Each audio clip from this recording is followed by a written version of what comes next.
Olá, bom dia a todos. Eu sou Rodrigo Nunes da Fonseca, estou tratando com vocês sobre um aspecto importantíssimo da parte de biologia do desenvolvimento, ou embriologia, que é o desenvolvimento do nosso sistema digestivo, digestório, né? São sinônimos as duas palavras. E na aula de hoje, então, a gente vai estar tratando do desenvolvimento desse sistema tão importante para seres humanos, mas para todos os animais. Caso vocês tenham interesse, né, aí na nossa aula vocês têm um link em inglês, mas é um link trazendo mais informações nesse website muito bom da UNSW, parte médica, onde são tratadas de anormalidades gastrointestinais e também tem toda uma descrição disso que eu vou estar falando aqui hoje, né, nessa aula. Além disso, essa aula também é baseada em conhecimentos de livros de embriologia, como o Larsen, o Carlson, o Scott Gilbert, que são alguns autores, né, que escreveram sobre esse tema e que tem capítulos, em geral, destinados a descrever a formação do sistema digestório. Tá? Então, na aula de hoje, quer dizer, a primeira coisa que você pode se perguntar é por que a gente vai estudar essa embriologia do sistema digestório, né, do sistema digestivo.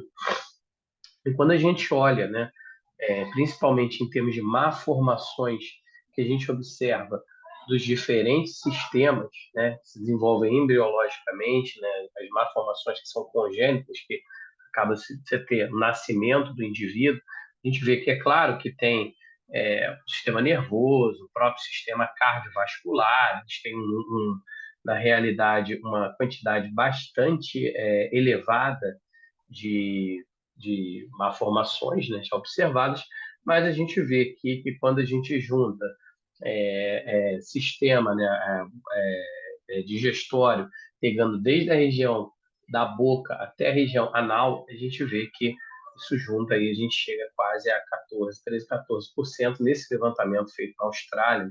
Então, essa partezinha verde e azul aqui, ela demonstra que as malformações são relativamente frequentes, né? Então, de cada 100 malformações, é essa porcentagem que vem do nosso sistema digestório. Então, é o que eu coloquei, né? Todas as anormalidades, então, congênitas, a gente bota só digestivo, dá mais ou menos 6%. Se você juntar com palato, etc., e outras anormalidades, você aumenta ainda mais esse número.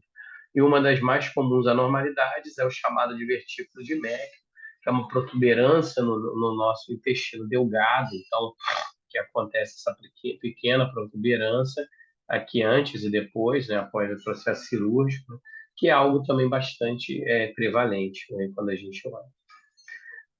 Como eu coloquei a bibliografia, então, para a aula, seriam esses livros, tanto Larsen como Carlson, como Scott Gilbert, né, do Plant Biology, da Sinauer. Eu também peguei uma revisão de uma pesquisadora muito importante, que trabalha com a evolução dos mecanismos de formação de endoderma, Anega Boton, e eu coloquei também esse website, um website também muito bom, mas eu deixo aqui meu e-mail, caso vocês tenham também dúvidas que vocês gostariam de tirar, correto? Então, o roteiro da nossa aula, a gente hoje vai trabalhar da evolução do sistema digestório, da formação do sistema digestório. Vamos passar por uma breve anatomia e histologia do sistema digestório, falar um pouco desses eventos iniciais do estabelecimento do sistema digestório.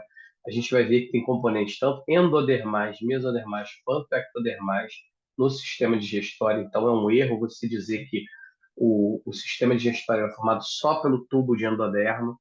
A gente tem tanto mesodermo associado, quanto também ectoderma nas regiões proximais e distais, né, na região mais anteriores e posteriores, no estomodeu e no proctodeu, a formação do sistema digestório per se e os órgãos acessórios e os problemas associados ao mau desenvolvimento do sistema digestório, doenças, né, patologias, né, e possíveis alvos terapêuticos. A gente finaliza a aula com isso, ok?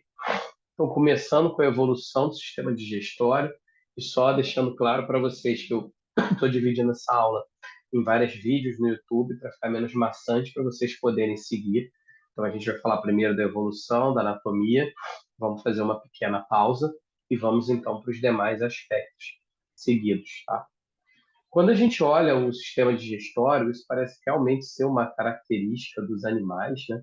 Aqui a gente vê uma anêmona, né, do mar, Se o vídeo rodar aqui, vocês vão conseguir visualizar enquanto o vídeo está rodando. Vocês veem uma anêmona aqui, pode ser um exagero, mas ela aqui já há uma própria anêmona com um peixe na sua boca. Então, todos os animais, né, com simetria bilateral ou que se alimentam, é uma tendência, né, foi uma tendência evolutiva que esses animais passassem a desenvolver um sistema digestório que pode ser bastante simplificado, com poucos tipos celulares, mas que pode também ser algo bastante complexo, como é o nosso caso, como é o caso de outros vertebrados, né, como ruminantes, etc., que vão, no caso, ingerir esses organismos, né, que fiquem tranquilos, ela não vai engolir o peixe inteiro, né, então, mas isso, então, desde quinidários, a gente vê todos os tipos de formação, invaginações, um processo que vocês estudaram,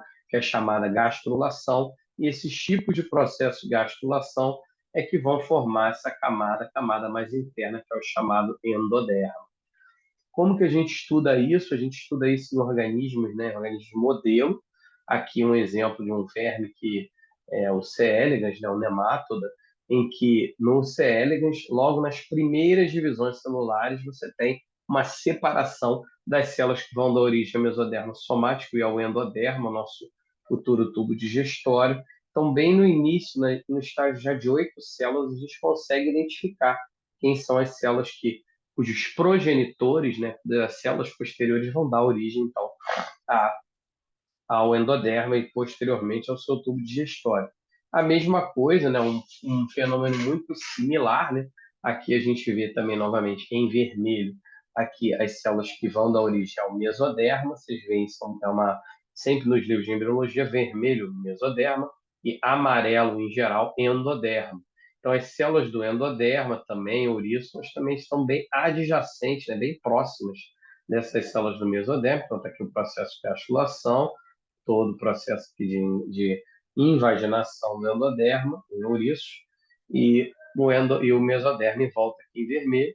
E, por último, aqui a chamada Drosophila melanogaster, né, o modelo também mostra a fruta, novamente, os precursores endodermais na região anterior e posterior, nesse caso, mesoderma na região ventral, e aqui a formação do seu futuro tubo, né, que vai se formar um tubo na região anterior e posterior, e a gente então vai formar um tubo digestório. Então, todos os animais, eles têm esse tubo digestório bem desenvolvido.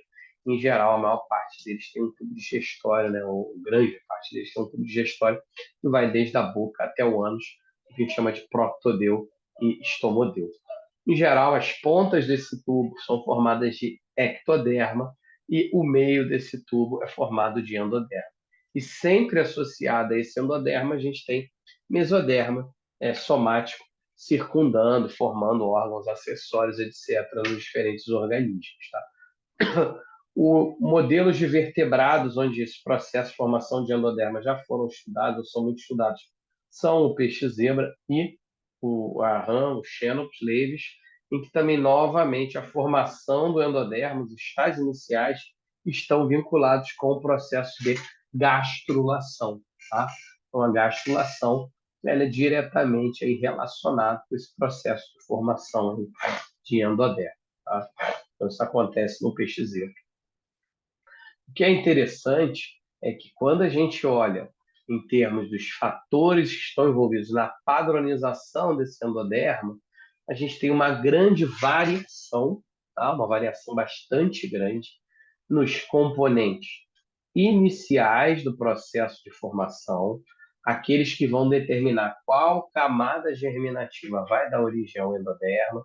Então, a gente tem aqui fatores de WNT, bastante coisa aqui de WNT, QBAI, alguns fatores aqui que são exclusivos de algumas espécies, mas quando a gente chega nessa parte mais abaixo da cascata, que envolve fatores de transcrição, ou seja, moléculas que são importantes para determinar que aquele determinado tecido ali vai ser um tubo digestório, que são os fatores de transcrição da família Gata, família Fox, SOX, e essas proteínas de terminação diferencial que aqui se encontram, elas são bastante conservadas, tanto em invertebrados e invertebrados. Então, concluindo, a parte inicial, onde as divisões celulares são diferentes, onde tudo é bem diferente entre os diferentes animais, isso varia.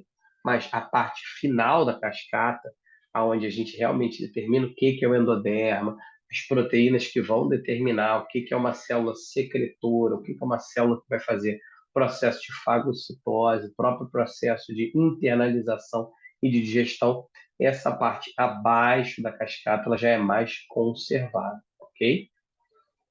Um último conceito para a gente terminar essa parte de evolução, mas é um conceito geral importante para vocês terem na cabeça, é que, na realidade, todo o nosso desenvolvimento, a maior parte do desenvolvimento dos animais, né, nós também, né, como vertebrados, a gente, né, como mamíferos, a gente tem também essa característica, é que a gente precisa também de ter uma microbiota, né, que é o conjunto de todos os micróbios, todos os micro-organismos, para ter o nosso desenvolvimento embrionário do nosso sistema digestório de uma forma bastante correta, tá?